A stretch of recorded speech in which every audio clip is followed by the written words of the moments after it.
Hi, my name is John Brown. I'm the service manager at High Road Cycles in Wayne. I'm here on behalf of Expert Village to show you how to fix a flat tire.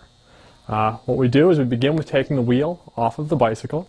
How that works is, first thing, you need to disengage the braking system. How we do it is we simply squeeze the brakes together and remove the cable from its little holder. At that point,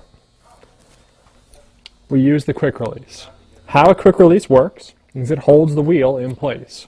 We start by flipping the lever open, unthreading it until it clears the tabs on the fork, and the wheel comes right out. So we have our wheel. And the worst thing that's happened is we've gotten a flat tire. We let all the air out to show you kind of how this works. Now, when fixing a flat tire, we're going to need a couple tools. First and most importantly, our tire levers. They're designed to take the tire on and off of the rim. How they work is they have a shovel end on one side. It's a hook. It's designed to take the tire off the rim, and two little tabs on the back side, and I'll show you what they're for in just a sec. So we begin with taking all the excess air out of the tire. And then what we're going to do is we're going to take the tire lever, the little shovel hook side down, and we're actually going to hook the tire. Flip it over. Now what these little tabs are for on the back side is they actually hook onto the spoke and hold it in place. What you're going to do now is take your second tire lever, a couple inches away, and repeat. You can now take the first one out, move a couple inches away still, and over again. After 2 or 3 times of this, it's fairly easy to just push the tire lever around the circumference of the tire, and it takes it right off the rim. I'm going to remove the flat inner tube from the inside of the tire and either replace it with a new inner tube or patch it. The most important part of fixing a flat is checking to see what might have caused your flat. So starting at the label, we're going to run our fingers along the inside of the tire.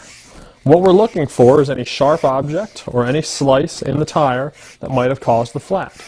Now what you want to do is, as you're inspecting with your fingers, you want to keep your eye on a point about 3 or 4 inches ahead of your fingers, because you don't necessarily want to catch your finger on something very, very sharp, because then you have a flat tire and you're bleeding. We've gone all the way around. We found the object. So we're back at the label. So what we're going to do is reinstall the tire onto the rim. How that works? So we simply put one side of the tire onto the rim. You'll see it's somewhat on there. Cavity is still open. We take our new inner tube or patched inner tube, put a little bit of air into it.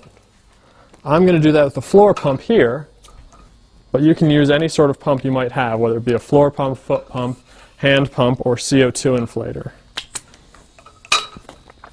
Giving it just enough air, give it shape. We start with the valve, put the valve through the valve hole, and begin feeding the inner tube into the tire.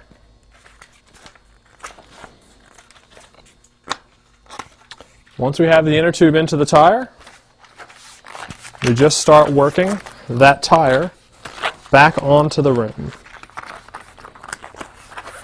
Now you always want to use your hands for this. Don't use the tire levers once again, because they can pinch the inner tube and give you another flat. So with the palm of your hand, simply roll the tire back onto the rim.